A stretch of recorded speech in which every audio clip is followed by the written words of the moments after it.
여러분 안녕하세요. 윤리와 사상 강의 시작하겠습니다. 우리 지난 시간에 플라톤까지 배웠었어요. 자, 이번 시간에는요, 플라톤의 제자인 아리스토텔레스에 대해서 배워보도록 할게요. 자, 아리스토텔레스는요, 지난 시간에 플라톤은 무슨 주의자라고 했었죠? 그렇죠. 이상주의자라고 했었어요. 그래서 이데아에 대한 것을 되게 많이 이야기를 했었죠. 자, 아리스토텔레스는요, 플라톤과는 반대로 현실주의자입니다. 현실주의. 자, 현실주의에 대한 거는 우리 이번 시간에 배울 내용이랑 긴밀하게 연결이 되어 있으니까 차근차근 설명해 보도록 하고, 맨 첫 번째로 형상이론에 대해서 배워볼게요. 형상이론 쓰세요. 아리스토텔레스는요, 현실에 존재하는 모든 것이 뭐와 뭐로 이루어져 있다고 생각했냐면 진료와 형상으로 구성이 된다고 생각했습니다. 이렇게 들었을 때는 아직 감이 잘 안 올 거예요. 자, 일단 차근차근 설명을 해볼 테니까 우선 써봅시다. 현실에 존재하는 모든 것은 뭐와 뭐로 이루어져 있다? 그렇죠. 진료와 형상으로 구성이 되어 있다.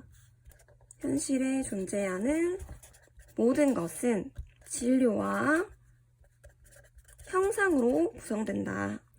자, 그러면 여러분들이 이해하기 쉽게 예시를 한번 들어서 설명을 해볼게요. 자, 예시를 들어서 도끼가 있다고 해볼게요. 도끼. 자, 이 도끼는요, 현실에 존재하는 모든 것들 중에 하나니까 도끼도 당연히 뭐와 뭐로 구성이 되어 있을까요? 그렇죠. 도끼 또한 진료와 형상으로 구성이 되어 있을 거예요. 자, 도끼에 해당하는 진료라는 것은 뭐냐면 지금 여기 나무로 이루어져 있고 여기 좀 쇠로 이루어져 있겠죠. 그러니까 도끼의 진료, 재료에 해당하는 것은 뭐냐면 나무와 쇠라고 할 수 있어요. 자, 여러분 근데 나무랑 쇠를 그냥 띡 갖다 놓는다고 해서 도끼라고 할 수 있을까요? 그렇죠. 나무랑 쇠를 그냥 갖다 놓는다고 해서는 도끼라고 할 수 없을 거예요. 우리가 도끼라고 이야기할 수 있으려면 도끼의 목적, 도끼의 기능을 해야 돼요. 자, 도끼의 기능은 무엇이죠? 그렇죠. 나무를 패는 역할, 그게 도끼의 기능이에요. 자, 여기서 형상이라는 개념을 알 수 있어요. 형상이라는 것은 뭐냐면 도끼를 도끼일 수 있게 해주는 거예요. 나무와 쇠를 띡 갖다 놓으면 도끼라고 할 수 없지만 나무와 새가 나무를 패는 기능과 목적을 가지고 있으면 그것을 도끼라고 할 수 있는 거예요. 즉, 형상이라고 하는 것은 뭐냐면요. 도끼의 기능, 도끼의 목적을 얘기해요. 도끼의 기능과 목적 뭐죠? 그쵸. 나무를 패는 기능을 얘기하겠죠. 자, 조금 감이 오죠? 도끼의 진료에 해당하는 것은 나무와 새다. 하지만 나무와 새를 띡 갖다 놓는다고 해서 도끼라고 말할 수 없다. 도끼라고 얘기할 수 있으려면 도끼의 기능을 해야 된다. 도끼의 기능에 해당하는 것이 형상이다.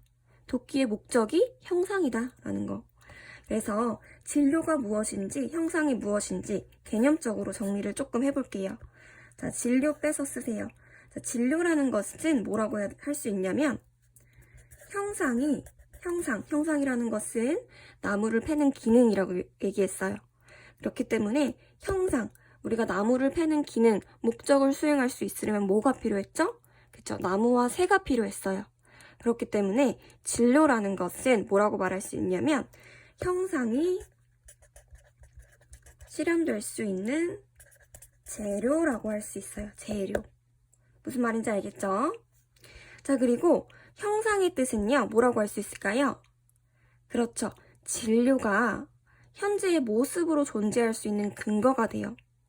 도끼가 도끼일 수 있는 이유는 나무를 패는 기능, 목적을 가지고 있기 때문이에요. 즉, 나무와 새가 도끼로 존재할 수 있는 근거는 형상에 있다고 할 수 있어요. 그래서 진료가 현재 모습으로 존재할 수 있는 근거이다. 자, 그리고 우리는 형상에서 목적을 알 수 있어요. 왜냐하면 자, 도끼의 목적은 뭐였죠? 그렇죠. 나무를 패기 위해서 필요한 거였어요. 그렇기 때문에 우리는 목적을 어디서 알 수 있다?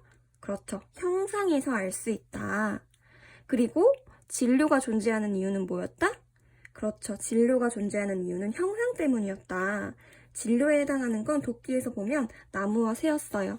나무와 새는 그냥 갖다 놓으면 아무 쓸모가 없어요. 나무와 새는 도끼에 있어서 뭘 위해서 존재했냐면 나무를 패는 기능을 위해서 존재를 했어요.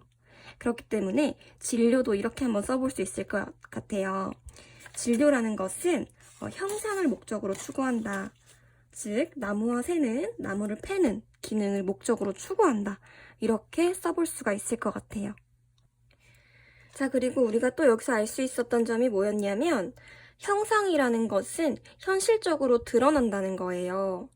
자, 이게 무슨 말이냐 하면 형상이라는 거 도끼에서 뭐였죠? 그쵸? 도끼의 목적인 나무를 패는 기능이었어요.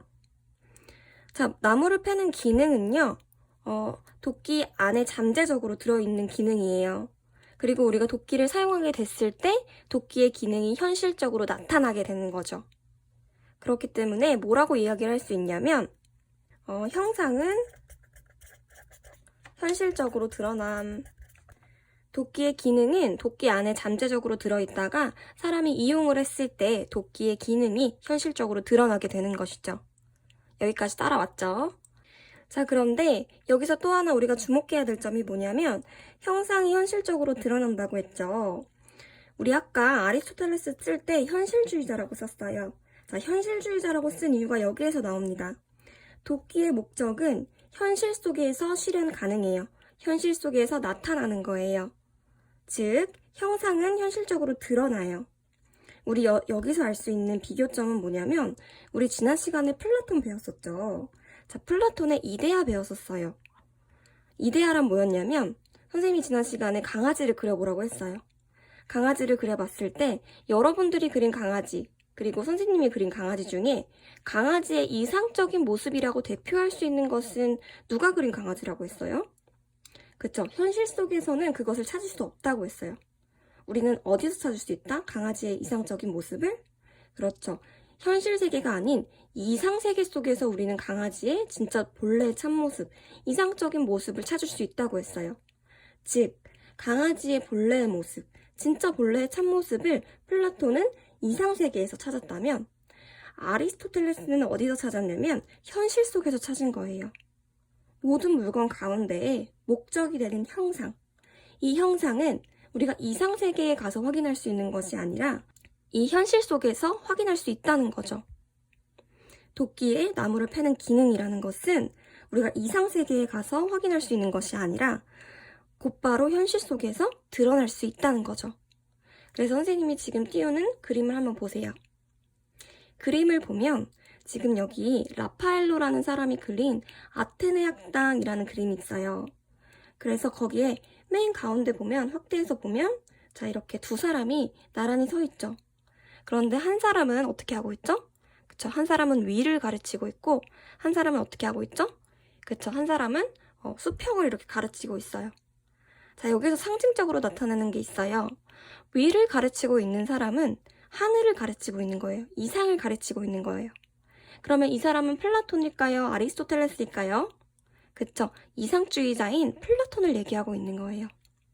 반면에 수평을 가르치고 있는 거, 수평을 가르치고 있는 사람은 누구일까요? 그렇죠. 현실주의자인 아리스토텔레스를 이야기하는 것입니다. 아리스토텔레스는 플라톤의 제자라고 했잖아요. 그렇기 때문에 플라톤의 영향을 많이 받았어요. 플라톤의 이데아론을 자기의 이론에 맞게 변형시킨 사람이 아리스토텔레스예요. 플라톤은 현실에서 각각 존재자들의 참모습, 존재자들을 이게 만들어주는 그런 존재의 참모습을 이상세계 속에서 찾았다면 아리스토텔레스는 그것이 무의미하다고 생각했어요. 존재의 참모습, 그리고 진료를 현재의 모습으로 만들어주는 그런 궁극적인 목적은 이상세계에서 실현되는 것이 아니라 우리 이렇게 현실세계 속에서 실현될 수 있는 거라고 본 거죠. 그렇기 때문에 아리스토텔레스를 현실주의자라고 본 것입니다. 자, 그러면 현실에 존재하는 모든 것은 진료와 형상으로 구성된다고 했으니까 인간 또한 현실에 존재하는 모든 것들 중에 하나겠죠. 인간 또한 뭐와 뭐로 구성이 될까요? 그쵸? 진료와 형상으로 구성이 될 것입니다. 자, 그러면 인간에 있어서 진료에 해당하는 것은 뭐고, 인간에 있어서 형상에 해당하는 것은 뭘까요? 그렇죠.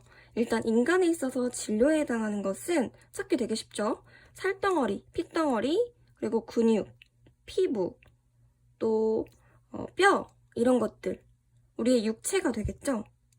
자, 그런데 단순히 뼈와 피와 근육과 이런 것들을 다 합쳐놓는다고 해서 인간이라고 할 수 없을 거예요. 예를 들어서 죽은 사람의 뼈를 A 걸 가져오고 또 죽은 사람의 B의 심장을 가져오고 이런 식으로 사람의 형태를 만들어 놨어요. 이렇게 진료, 뼈와 살과 피와 이런 것들을 다 모아놨다고 해서 그것을 인간이라고 할 수 있을까요? 그쵸. 인간이라고 할 수 없겠죠. 인간이라고 할 수 있으려면 인간의 형상, 인간을 인간일 수 있도록 해주는 인간이 현재 모습으로 존재할 수 있는 근거가 필요해요. 자, 인간이 현재의 모습으로 존재할 수 있는 근거가 되는 것은 뭘까요? 그렇죠.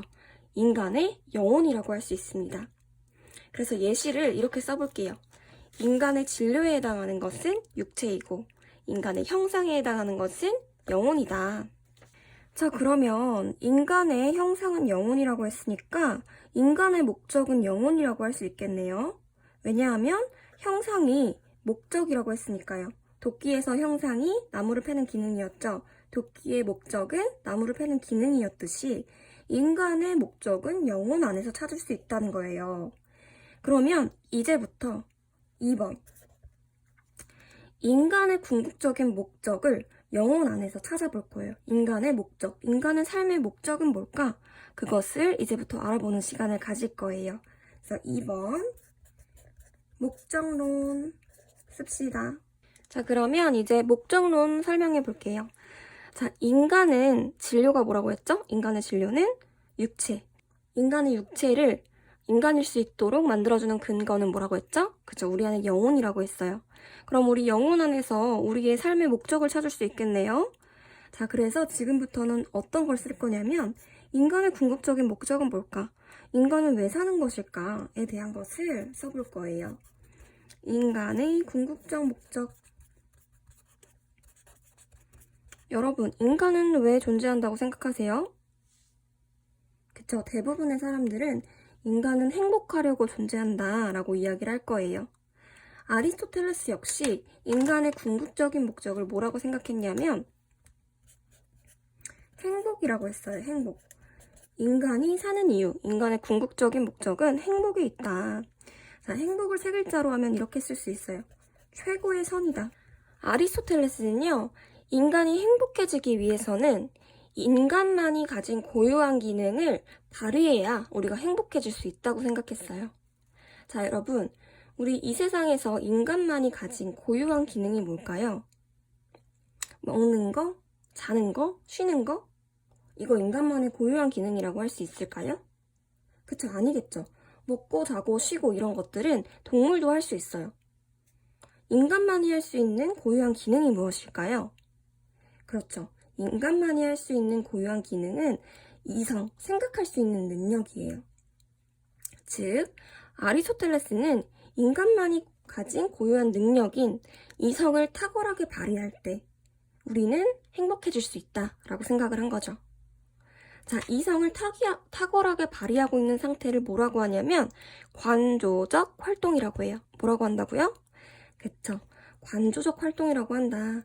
자, 관조적 활동이라는 단어 되게 어렵죠. 쉽게 풀이하면 이렇게 할 수 있어요. 관조적 활동이라는 것은 우리가 진리를 관조하는 이성의 활동이라고 얘기할 수 있어요. 자, 우리 이성을 가진 인간, 이성을 적극적으로 발휘하기 위해서는 우리 머리를 막 써야 돼요. 자, 진리를 관조하는 거, 이성을 막 쓰는 거, 인간의 고유한 기능이 발휘되고 있다고 얘기할 수 있겠죠. 그래서 아리스토텔레스가 생각한 행복해지는 방법 첫 번째는 뭐냐면 인간의 고유한 기능인 이성을 발휘하는 상태, 우리가 진리에 대해서 막 생각하고 공부하는 상태, 그것을 뭐라고 한다? 관조적 활동이라고 한다. 이게 우리가 제일 행복해질 수 있는 최고의 행복이라고 생각을 했어요.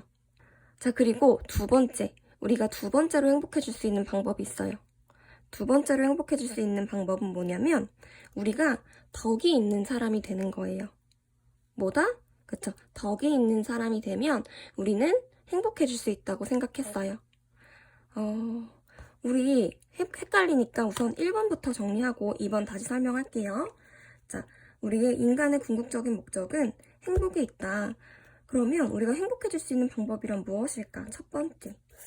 아리스토텔레스가 생각한 행복해질 수 있는 방법 첫 번째는 최고의 행복이라는 거는 어떻게 실현될 수 있냐 하면 인간이 가진 고유한 기능이 탁월하게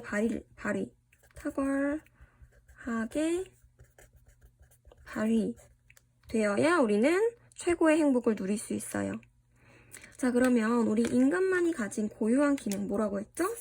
그쵸? 인간만이 생각할 수 있는 기능을 가졌어요. 즉, 이성의 능력을 가졌단 말이죠. 그쵸? 그런데 이성을 가장 열심히 탁월하게 발휘하고 있는 상태는 언제일까요? 그쵸? 우리가 진리에 대해서 탐구할 때, 그때가 가장 이성이 활발하게 작용할 때겠죠. 그렇기 때문에 인간이 행복해질 수 있는 방법은 뭐냐면 우리가 진리를 탐구하고 관조하는 거. 그것을 5글자로 뭐라고 했다? 관조적 활동이라고 했다. 그래서 인간이 가진 고유한 기능, 이성을 탁월하게 발휘하는 거. 자, 이것을 관조적 활동이라고 했고, 관조적 활동이라는 것은 쉽게 풀이하면 진리 탐구의 활동이다 라고 할 수 있어요. 알겠죠? 이성을 제일 많이 사용하고 있는 상태가 공부할 때다, 진리를 탐구할 때다 라고 하는 거. 자, 그러면 2번 2차적 행복, 우리가 두 번째로 행복해질 수 있는 방법은 무엇일까? 그것은 바로 아까 뭐라고 했죠? 그쵸, 우리가 유덕해지는 방법, 성품이 좋은 사람이 되는 거. 성격이 좋은 사람이 되면 우리는 행복해질 수 있다고 생각했어요. 그래서 그것을 조금 세련된 문장으로 쓰면 이렇게 쓸 수 있어요. 덕과 일치하는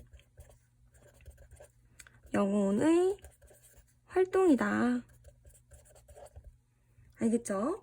자, 덕과 일치하는 영혼의 활동이라는 것은 쉽게 얘기하면 우리가 유덕한 사람이 되는 거, 덕에 일치하게 우리가 활동하는 거, 행동하는 거를 얘기해요. 그러면 이제부터는 이 덕이 무엇인지에 대해서 본격적으로 볼 거예요. 자, 이 덕이란 무엇일까? 자, 그러면 덕에 대해서 한번 설명을 해볼 텐데요. 덕이라는 것은 앞서서 소크라테스 배울 때 우리가 배웠었어요. 그거랑 똑같은 내용이긴 하지만 한번 더 짚고 넘어갈게요. 중요한 부분이에요. 자, 덕은요, 크게 2가지 종류를 나눌 수 있어요. 무슨 덕과 무슨 덕이 있었죠? 그쵸, 지성적인 덕과 그리고 또 무슨 덕이 있었죠? 그쵸, 품성적인 덕으로 나눌 수 있어요. 그쵸, 기억나죠? 자, 그래서 지성적인 덕과 품성적이 있는데 이 2가지는 모두 어떤 활동과 관련된 거였어요. 어떤 활동? 자, 그러면 지성적 덕은 어떤 활동과 관련이 되어 있는 거였죠? 그쵸, 지성적 덕. 다른 말로 하면 정신적 덕이라고도 얘기할 수 있어요. 자, 지성적 덕은 우리 머리와 관련된 덕이기 때문에 우리의 정신의 활동과 관련된 덕이었어요. 정신의 활동. 그렇기 때문에 덕의 예시로 지혜, 용기, 절제가 있다고 했을 때 지성적 덕에 해당하는 것 무엇일까요? 그쵸, 지혜가 되겠죠. 지혜는 정신의 활동이라고 할 수 있어요. 지성적 덕의 예시로는 지혜가 있다. 자, 그리고 우리 품성적인 덕도 지난번에 배워봤어요. 품성적인 덕은 다른 말로 하면 이렇게도 얘기할 수 있어요. 성품의 덕, 그리고 성격적 덕, 그리고 도덕적 덕.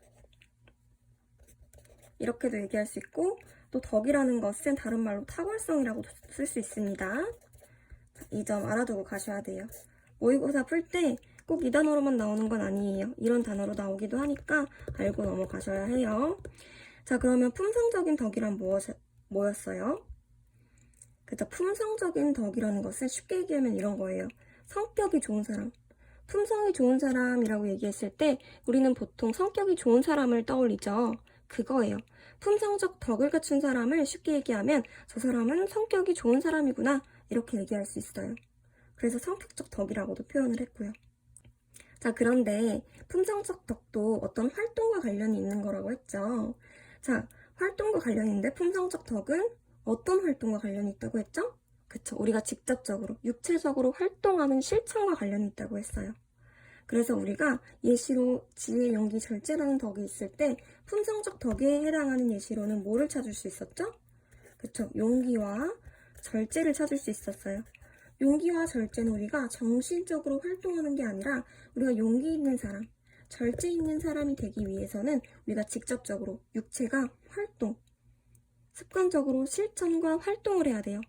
그렇기 때문에 지난번에 선생님이 덕이라는 것을 행동으로 해석해도 된다고 했던 이유가 용기 있는 사람이라고 얘기할 수 있으려면 용기 있는 행동을 할 수 있어야 되고 절제 있는 사람이 되기 위해서는 절제 있는 행동을 할 수 있어야 된다고 했어요. 그래서 행동이라는 단어로 표현을 할 수 있다고 했고 품성적인 덕의 예시로는 용기와 절제가 있다고 했었어요. 자, 여기까지 잘 따라왔나요? 즉 한마디로 하면 품성적인 덕이라는 것은 성격이 좋은 사람. 우리 생각해봐요. 용기가 있고 절제가 있는 사람. 이런 사람들 포괄적으로 얘기하면 저 사람은 되게 성격이 좋은 사람이야. 이렇게 얘기할 수 있죠. 즉 품성적인 덕의 예시로는 용기, 절제 같은 것도 있는데 용기와 절제는 정신의 활동이라기보다는 우리가 진짜 육체적인 활동과 관련된 것이고 품성적인 덕이라는 것은 성격이 좋은 사람을 얘기하는 것이다. 용기와 절제 있는 사람을 와, 저 사람 진짜 성격 좋다 라고 얘기하듯이. 무슨 말인지 알겠죠?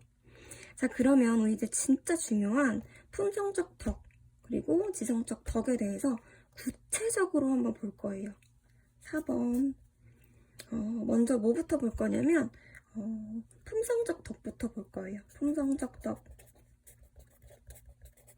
자, 품성적 덕이 있는 사람이라고 했을 때 우리가 쉽게 생각하면 성격이 좋은 사람 이렇게 생각할 수도 있다고 했죠. 자, 그런데 이 성격이 좋은 사람은요, 이렇게도 얘기할 수 있어요. 성격이 좋은 사람은 어떤 사람이냐면요, 자신의 욕구를 잘 다스릴 수 있는 사람.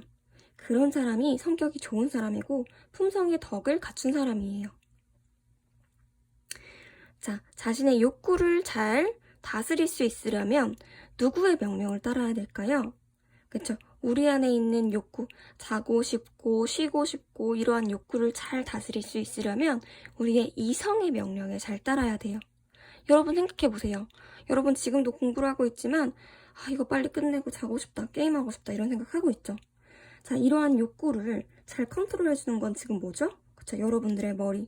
아니야, 지금 놀면 나중에 후회할 거야. 이렇게 이성적으로 생각해주는 우리의 이성이 있기 때문에 우리는 지금 절제를 하고 지금 공부에 임할 수 있는 거예요. 즉, 품성적 덕이라는 것은 성격이 좋은 것을 얘기하는데 성격이 좋은 사람이라는 것은 욕구를 잘 다스리는 사람이다. 자, 욕구를 잘 다스리는 사람은 누구의 명령을 잘 따르는 사람이다? 그쵸? 이성의 명령을 잘 따라서 욕구를 잘 다스리는 사람이 성격이 좋은 사람, 품성이 좋은 사람이라고 할 수 있다. 라는 거. 그래서 품성적 덕의 의미를 한번 써볼게요. 자, 품성적 덕의 의미는 성격이 좋은 사람을 얘기한다. 성격이 좋은 사람은 자신의 욕구를 잘 다스리는 사람이다. 자신의 욕구를 잘 다스리는 사람은 이성의 명령을 잘 따를 수 있는 사람이다. 그래서 선생님이 이렇게 한번 써볼게요. 품성적 덕이라는 것은 이성의 요구, 이성의 명령을 따를 수 있는 욕구하는 부분의 탁월성이다. 욕구하는 부분이 탁월하게 자기의 일을 잘하면 성격이 좋은 사람이 되는 거예요. 그리고 성품이 좋은 사람이 되는 거고. 그런데 욕구하는 부분이 탁월하게 자기 일을 잘하려면 누구의 요구를 따라야 한다? 그쵸? 이성의 요구를 따라야 한다라는 거. 알겠죠? 그리고 2번. 그러면 품성적 덕의 특징을 알아봄으로써 우리 품성적 덕이 무엇인지 조금 더 감을 잘 잡아보도록 할게요. 여러분들 품성적 덕의 특징은요, 두 글자로 표현할 수 있어요. 품성적 덕의 특징은 몇 글자로 표현할 수 있다? 두 글자로 표현할 수 있다. 뭐라고 표현할 수 있냐면 중용이라고 표현을 할 수 있어요. 되게 중요한 단어예요. 자, 품성적 덕을 사실은 중용이라고 바꿔 말아도 돼요. 자, 이게 무슨 뜻이냐 하면 여러분들 선생님이 예를 한번 들어볼게요. 우리 품성적 덕의 예시로는 뭐가 있었죠? 그쵸? 용기가 있었죠. 용기라는 덕이 있을 때 용기가 지나치면 어떻게 될까요? 그쵸? 용기가 지나치면 무모함이 되겠죠. 그리고 용기가 지나치게 없으면 어떤 사람이라고 얘기할까요? 그쵸? 비겁한 사람이라고 얘기하겠죠? 그렇기 때문에 용기가 모자라면 비겁함이라고 하고, 그리고 용기가 지나치게 많으면 무모하다고 해요. 즉, 용기라는 것은 무모함과 비겁한 사이의 중간에 있어요. 즉, 중용이라는 것은 뭐냐면요. 이 중간에 있는 상태를 얘기해요. 내가 무모하지도 않고 지나치지도 않고 비겁하지도 않고 모자라지도 않게 딱 중간에 있는 상태를 중용이라고 하는 거예요. 내가 중간을 선택할 수 있는 거. 내가 성격이 좋은 사람이 될 수 있으려면 내가 중간을 잘 선택할 수 있어야 돼요. 그래서 품성적 덕을 중용이라고 바꿔서 얘기한 거예요. 쉽게 얘기하면 중용이라는 것은 중간을 선택하는 거다. 성격이 좋은 사람은 항상 중간을 잘 선택해요. 알겠죠? 그래서 중용의 뜻을 어떻게 쓸 수 있냐면 이렇게 쓸 수 있어요. 지나치지도 않고 또 모자라지도 않아야 돼요. 지나침과 모자람을 배제하고 항상 어떤 상태를 추구한다? 그쵸, 중간을 추구하는 거예요. 이런 사람을 성품이 좋은 사람, 성격이 좋은 사람, 욕구를 잘 다스릴 줄 아는 사람이라고 얘기를 할 수 있는 거예요. 지나침과 모자람을 배제하고 항상 중간을 추구하는 품성 상태이다 라고 얘기를 할 수 있어요. 무슨 말인지 알겠죠? 그리고 두 번째, 우리 중용의 두 번째 특징을 한번 알아볼게요. 여러분들, 용기를 예시로 봤을 때 용기는 무모함과 조금 더 가까워 보여요? 아니면 비겁함에 조금 더 가까워 보여요? 그렇죠. 용기라는 것은 차라리 무모한 거에 조금 더 가까워 보여요. 자, 여기서 할 수 있는 중용의 특징은 뭐냐면요. 중용이라는 것은 모자람에 더 가까운 것도 있고 지나침에 더 가까운 것이 있을 수 있다는 거예요. 예시로 봤듯이 용기는 무모함에 더 가까웠어요. 다른 덕들은 모자람에 더 가까운 덕들도 있어요. 즉, 여기서 말하고 싶은 것은 산술적 중간이 아니라는 거예요. 이렇게 0과 10이 있을 때 산술적 중간이라는 것은 딱 여기 중간, 5를 선택하는 거예요. 하지만 중용이라는 것은 무모함과 비겁함을 놓고 봤을 때 딱 중간에 있지 않았어요. 무모함에 조금 더 가까이 있었어요. 그쵸? 그렇죠. 그렇기 때문에 중용의 특징은 또 이렇게 써볼 수가 있어요. 산술적 중간이 아니다. 알겠죠? 그리고 다음. 여러분들, 모든 행위와 감정에 중간이 있을까요? 예를 들면 여러분들 살인에도 중간적인 행위가 있을까요? 어떻게 하면 더 잘 죽일 수 있지? 지나치지도 않고 모자라지도 않게 어떻게 하면 더 잘 죽일 수 있을까? 중간이 있을까요? 그렇죠. 없겠죠. 그리고 또 다른 예시로 시기심을 한번 볼게요. 시기심에도 중간이 있을까요? 딱 중간을 선택해서 우리가 잘 행위할 수 있을까요? 지나치지도 모자라지도 않게 딱 적당히 시기할 수 있을까요? 그렇죠. 없겠죠. 그렇기 때문에 중용의 또 다른 특징은 뭐냐면 모든 행위와 감정에 중용이 존재하는 것은 아니다라는 거. 이것도 중요한 특징 중에 하나이다. 그래서 모든 행위와 감정에 중용이 존재하는 것은 아니다라는 거. 알겠죠? 예를 들면 선생님이 아까 얘기했듯이 살인, 그리고 절도 같은 것도 어떻게 하면 더 지나치지도 않게 모자라지도 않게 잘할 수 있지? 이런 거 없잖아요. 그쵸? 그리고 또 다른 예시로는 아까 시기 있었고 시기심도 어떻게 하면 시기를 잘할 수 있을까? 이런 거 말도 안 된다고 했어요. 그 다음에 뭐 심술 같은 것도 마찬가지로 등등등 이렇게 모든 행위와 감정에 중용이 존재하는 것은 아니다. 자, 그리고 마지막으로 중용의 특징은 일정하게 고정된 것이 아니라는 거예요. 이게 무슨 말이냐 하면 선생님이 여러분들에게 항상 친절하게 대해줘요. 자, 여러분들에게 선생님이 친절하게 대해주는 것, 그것은 일상생활에서의 중용이라고 할 수 있어요. 그런데 여러분들이 선생님한테 잘못을 했어요. 잘못한 상황에서 선생님은 여러분들을 혼내야겠죠? 혼내고 선생님은 여러분들을 바로잡을 의무가 있어요. 그런데 그 상황에서도 선생님이 상황 파악 못하고 친절하게 웃으면서 대해준다면 그것은 중용이라고 할 수 있을까요? 그쵸? 아니겠죠. 이렇게 중용이라는 것은 일정하게 고정된 것이 아니에요. 선생님이 항상 친절해야 되는 건 아니에요. 상황에 따라서 중용이라는 것은 달라질 수 있는 거예요. 무슨 말인지 알겠죠? 우리가 세 번째로 알아야 될 거 뭐냐면, 그렇다면 품성적 덕은 우리가 어떻게 성장시킬 수 있을까? 그리고 품성적 덕이라는 것은 도대체 어디에서 기원한 것일까? 라는 것을 알아볼 거예요. 그래서 성품의 덕, 다른 말로 하면 품성적 탁월성이라고도 할 수 있다고 했죠. 품성적 탁월성, 도덕적 덕, 아무렇게나 써도 괜찮아요. 다 똑같은 말이라고 위에서 알려줬죠. 자, 도덕적 덕의 기원과 성장. 도덕적 덕은 도대체 어디서 기원했으며 어떻게 성장을 할 수 있었을까? 자, 우리 성격이 좋은 사람은 어떻게 성격이 좋은 사람이 될 수 있을까요? 우리가 예를 들어서 용기 있는 사람이 되고 싶어요. 여러분, 용기 있는 사람이 되기 위해서는 어떻게 해야 되죠? 그쵸? 반복해서 용기 있는 행동을 실천해야 돼요.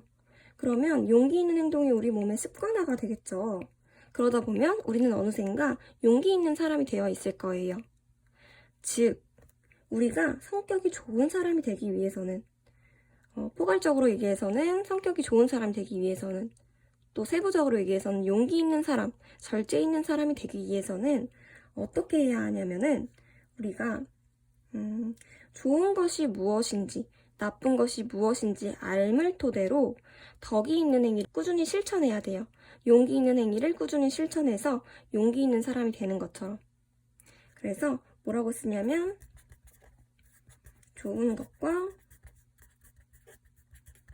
나쁜 것에 대한 알을 토대로 덕이 있는 행위를 꾸준히 실천하다 보면 우리는 아주 성격이 좋은 사람, 저 사람은 품성이 좋구나 라는 평가를 받을 수 있는 사람이 되겠죠. 덕이 있는 행위를 꾸준히 실천해야 돼요. 덕이 있는 행위를 꾸준하게 실천하다 보면 이 덕이 있는 행위가 우리 몸에 배게 돼요. 우리 몸에 이런 덕이 있는 행위가 배게 되다 두 글자로 하면 습관이 되다라고 할 수 있겠죠. 그래서 우리는 이러한 습관을 들임으로써, 덕이 있는 행위를 습관 들임으로써 우리는 성격이 좋은 사람이 돼요. 자, 여러분, 이제부터 진짜 집중하세요. 여기서 진짜 중요한 개념이 나와요. 뭐냐 하면, 우리 덕이 있는 행위를 꾸준하게 실천하다 보면 우리가 실제로 덕이 있는 사람이 된다고 했어요. 그런데 그 덕이 있는 사람이 되기 위한 과정을 한번 생각해 봅시다. 예를 들어서 우리가 용기 있는 사람이 되고 싶어서 이제부터는 용기 있는 행위를 꾸준하게 계속 실천해서 몸에 습관화를 들여서 내가 진짜 용기 있는 사람이 돼야겠다. 이런 다짐을 했어요. 근데 여러분, 항상 다짐은, 여러분도 알다시피 다짐과 실천은 거리가 멀어요. 왜냐하면 항상 여러분들은 의지가 나약해지기 때문이죠. 생각해보세요, 여러분. 나 오늘부터 진짜 공부 열심히 할 거야. 이렇게 다짐을 했어요. 그런데 공부 열심히 하나요? 진짜 열심히 하는 사람들도 있겠지만 대부분은 점점점 시간이 가면 갈수록 의지가 나약해질 거예요. 마찬가지예요. 내가 용기 있는 사람이 되려고 꾸준하게 용기 있는 행동을 반복하려고 해요. 근데 그 과정에서 자꾸 의지가 나약해져요. 그런데 그 의지의 나약함을 극복해서 그런 덕이 있는 행위를 계속 반복하다 보면 내가 진짜 용기 있는 사람, 덕이 있는 사람이 돼요. 여기서 진짜 중요하게 알고 가야 되는 건 뭐냐면 의지의 나약함이란 부분이에요. 우리가 습관을 들이면, 덕이 있는 행위를 습관을 들이면 우리의 의지의 나약함이 점차 줄어들게 되면서 우리가 진짜 용기 있는 사람, 덕이 있는 사람이 된다는 부분을 꼭 기억해야 돼요. 자, 이 부분을 설명할 때는 꼭 소크라테스와의 비교가 필요해요. 우리 소크라테스 배웠었죠? 자, 소크라테스는 지행합일 얘기했던 거 혹시 여러분 기억나나요? 지행합일. 여러분, 지행합일이 무슨 뜻이었죠? 지자는 알지자였어요. 내가 알면 어떻게 된다? 곧바로 행동으로 실천하게 된다는 것이 지행합일이라는 뜻이었어요. 내가 담배를 끊어야 된다는 것을 머리로 안다면 행동으로 실천을 하게 됨으로써 바로 담배를 끊을 수 있다. 그리고 내가 만약에 공부를 해야겠다고 머리로 딱 결심을 했다면 그것을 바로 행동으로 실천할 수 있다. 건강이 중요하다는 것을 안다면 내가 운동이라는 것을 실천으로 바로 행위할 수 있다라는 거예요. 자, 여러분. 여기서 지금 소크라테스랑 아리스토텔레스의 차이점 눈치챘나요? 맞아요. 소크라테스는 우리의 의지라는 부분을 아예 고려를 안 했어요. 소크라테스는 의지라는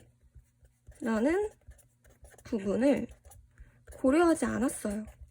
우리가 그냥 알기만 하면 바로 실천으로 행할 수 있다고 생각했어요. 아리스토텔레스처럼 우리가 아는 것 플러스 의지가 잘 다져져야 덕이 있는 사람이 될 수 있다는 것을 알지 못했어요. 즉, 쉽게 얘기하면 소크라테스는 우리가 알면 바로 행위로 실천할 수 있다고 생각했어요. 우리가 알면 바로 실천할 수 있다. 우리의 의지의 부분을 아예 고려를 안 했어요. 내가 담배가 나쁘다는 것을 알면 곧바로 끊을 수 있다. 의지라는 거, 의지의 나약함을 생각하지 않았어요. 그런데 아리스토텔레스는요, 소크라테스랑은 다르게 우리가 행동으로 실천을 할 수 있으려면, 뭐와 뭐가 필요하다? 그쵸? 아는 것도 필요하고, 좋은 것과 나쁜 것이 무엇인지 아는 것도 필요하고, 또 뭐도 필요하다? 그쵸? 의지도 필요하다. 그래야 우리가 행동으로 실천할 수 있고, 결국에 우리가 덕이 있는 사람이 될 수 있다 라고 생각을 한 거예요. 정리. 아리스토텔레스는요, 성격이 좋은 사람, 품성이 탁월한 사람이 되기 위해서는 우리가 이성이 알려주는 좋은 것과 나쁜 것이 무엇인지 아는 것을 토대로 실천을 반복해야 된다고 생각했어요. 근데 아는 것을 실천으로 표출하는 과정에 있어서는 우리의 의지라는 부분이 자꾸 방해를 해요. 아, 내가 공부해야 되는 거 알긴 아는데 의지가 너무 안 들어. 의지가 나약해. 그래서 실천으로 옮기기 너무 힘들어 라는 부분까지 아리스토텔레스는 안 거죠. 그렇기 때문에 여기서 여러분들이 알아야 될 거는 소크라테스는 알면 바로 실천으로 행할 수 있다고 생각했지만 아리스토텔레스는 알을 바로 실천으로 옮길 수 있다기보다는 암과 그리고 굳은 의지가 있어야, 암과 무엇이 좋은 것인지에 대한 암과 그리고 우리의 굳은 의지가 있어야 행동까지 실천을 할 수 있다 라고 생각을 한 거죠. 그리고 이러한 행동을 계속 습관화하고 반복해야 결국에는 우리는 덕이 있는 사람이 될 수 있다 라고 생각을 한 거죠. 자, 그러면 우리 중요한 원문을 한번 보고 갈게요. 자, 아리스토텔레스에서 중요하게 나오는 원문. 자, 첫 번째, 정의로운 일들을 행함으로써 우리는 정의로운 사람이 될 수 있고, 또 우리는 절제 있는 일들을 행함으로써 절제 있는 사람이 되고, 또 용감한 일을 행함으로써 용감한 사람이 된다. 이게 지금 여기서 말하고 싶은 건 뭐냐면, 우리가 진짜 용감하고 정의롭고 또 절제 있는 사람이 되기 위해서는 우리가 실천을 반복적으로 해야 된다는 거예요. 실천을 반복적으로 해야 되는 이유는 뭐냐면 우리의 의지의 나약함 때문에. 알겠죠? 의지의 나약함이 자꾸 방해해요. 그렇기 때문에 우리는 좋은 게 무엇인지에 대한 알물 토대로 우리의 의지를 굳게 다지면서 행동을 반복적으로 한다면 덕 있는 사람이 될 수 있다라는 거. 알겠죠? 자, 그리고 다음 원문. 이것도 되게 중요한 원문이에요. 뭐냐면 성격적 탁월성, 성격이 좋은 사람이 되는 거는 우리가 본성적으로 우리 속에 생기는 것도 아니고 본성에 반하여 생기는 것이 아니다. 이게 무슨 말이냐면은 태어날 때부터 성격이 좋게 태어나진 않는다. 그리고 우리가 태어나서는 우리가 성격 좋은 사람이 되기 위한 것을 거부하지도 않는다. 다만 우리는 그것을 본성적으로 받아들이도록 되어 있다. 우리가 본성적으로 성품의 탁월성을 받아들인다는 건 뭐냐면요. 우리가 성격이 좋은 사람이 되기 위해서 꾸준하게 반복적으로 실천하면서 좋은 사람이 되기 위해 노력한다 라고 해석하면 돼요. 알겠죠? 그래서 성격적 탁월성은 우리가 태어날 때부터 가지고 태어나는 것도 아니다. 우리가 태어날 때부터 성격이 좋은 것도 아니고 우리가 태어나서는 성격이 좋기를 거부하지도 않아요. 우리는 태어나서 좋은 성격을 가진 사람이 되기 위해서 끊임없이 반복적으로 실천하고 습관화한다 라고 해석을 하면 됩니다. 다음, 자, 우리 이제 아까 덕에 두 가지 종류 뭐가 있었죠? 네, 도덕적 덕, 그리고 두 번째로는 지성적 덕이 있었어요. 지금까지는 도덕적 덕, 성품의 탁월성, 품성적 덕을 봤으니까 이제부터는 어떤 것을 볼 거냐면 지성적 덕에 대해서 볼 거예요. 그래서 5번 지적인 덕. 자, 아까 지적인 덕의 예시로는 뭐가 있다고 했죠? 그죠? 지혜 같은 것들이 있다고 했어요. 지혜라는 것은 정신의 활동을 얘기하는 거였다. 자, 그럼 우리가 지혜로운 사람이 되기 위해서는 어떻게 해야 될까를 알아보기 위해서 지적인 덕의 기원, 지적인 덕은 과연 어디에서부터 오는 것일까? 그리고 지적인 덕을 발달시키기 위해서 어떻게 해야 되는가? 지적인 덕의 기원과 성장을 보도록 하겠습니다. 여러분, 지혜로운 사람이 되기 위해서, 똑똑한 사람이 되기 위해서는 어떻게 해야 되죠? 그쵸, 당연히 공부해야 되죠. 가르침을 받아야 돼요. 쉬워요. 우리가 똑똑한 사람이 되기 위해서는 가르침을 받아야 돼요. 가르침. 쉽죠? 자, 여러분, 당연히 가르침을 받기 위해서는 뭐가 필요해요? 그쵸, 경험도 필요하고 그쵸, 시간도 필요하겠죠. 가르침을 위해서는 우리는 경험과 시간을 필요로 한다. 이거 꼭 알아야 합니다. 알겠죠? 그리고 6번. 이것도 진짜 중요한 개념이에요. 6번. 실천적 지혜. 여러분, 아까 지적인 덕의 예시로는 뭐가 있다고 했죠? 자, 지적인 덕의 예시로는 지혜가 있다고 했어요. 자, 그런데 지혜의 종류가 또 두 가지가 있어요. 지혜에는 크게 두 가지가 있는데 첫 번째는 뭐냐면 철학적 지혜가 있고요. 그 다음에 지혜에는 두 번째로 실천적 지혜라는 게 있어요. 자, 여러분 쉽게 설명하면 철학적 지혜는 철학을 하는데 필요한 지혜예요. 쉽죠? 공부할 때 쓰는 머리가 철학적 지혜예요. 자, 실천적 지혜는 뭐냐면요. 여러분들이 행동하기 전에 생각하죠? 실천을 위해 필요한 지혜예요. 내가 지금 여기서 도덕적인 행위를 하려면 좀 어떻게 해야 되지? 생각하는 거, 지혜롭게 생각하는 거, 그게 실천적 지혜예요. 실천을 위한 지혜, 실천하기 전에 생각하는 지혜를 얘기하는 거예요. 알겠죠?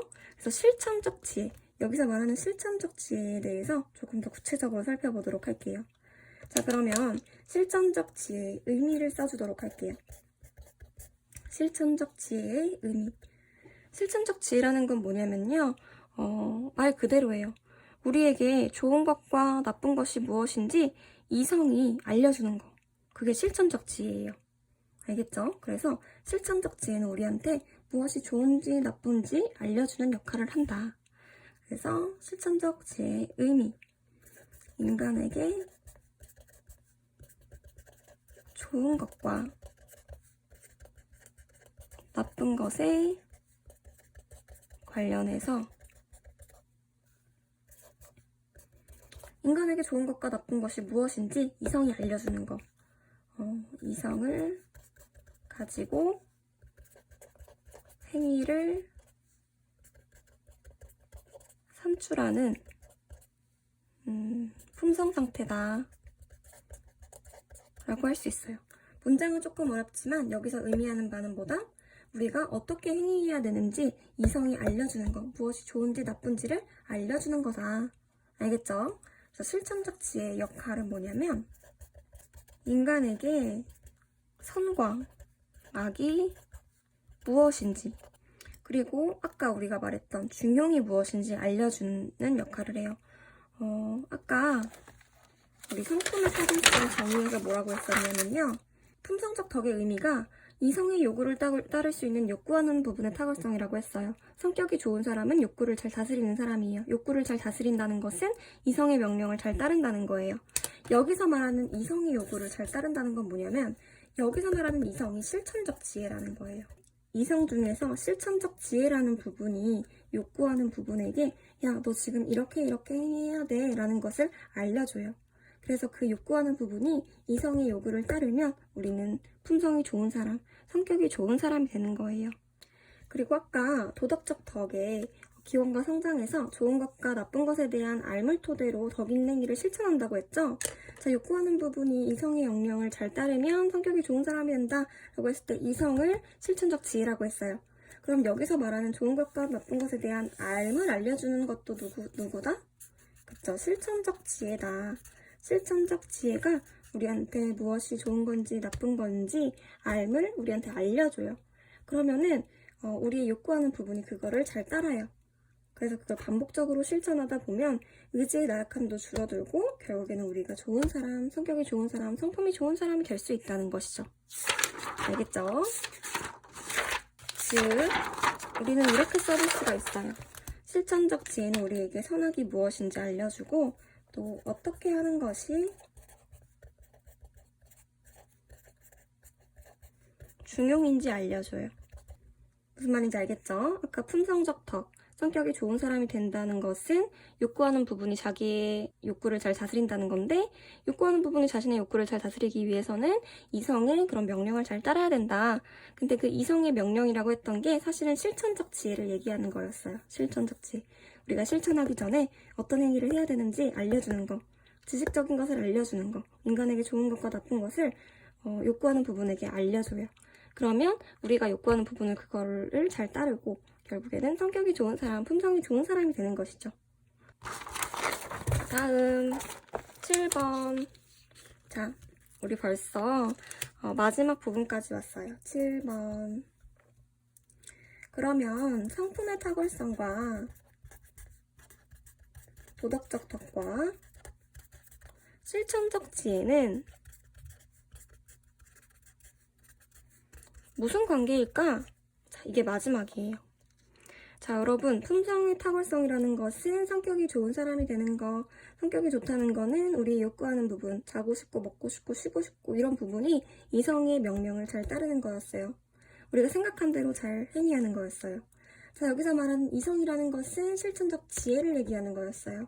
그렇기 때문에 우리가 성격이 좋은 사람이 되기 위해서는 누구의 도움이 꼭 필요한 거죠?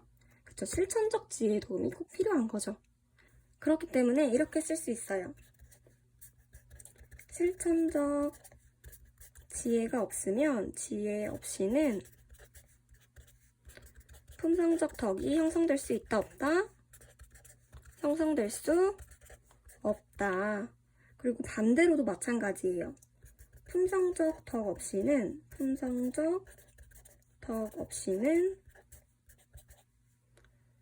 실천적 지혜를 가진 사람이 될 수 없어요.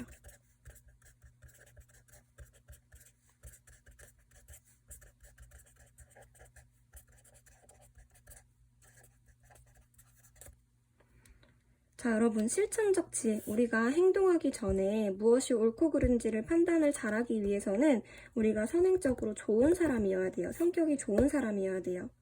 성격이 좋은 사람이 아니라면 우리가 실천적 지혜, 우리가 행위를 하기 전에 무엇이 옳고 그른지를 판단하는 데 있어서 많은 혼란이 있을 거예요. 그렇기 때문에 실천적 지혜 또한 성격이 좋지 않고서는 성립될 수 없다는 거죠.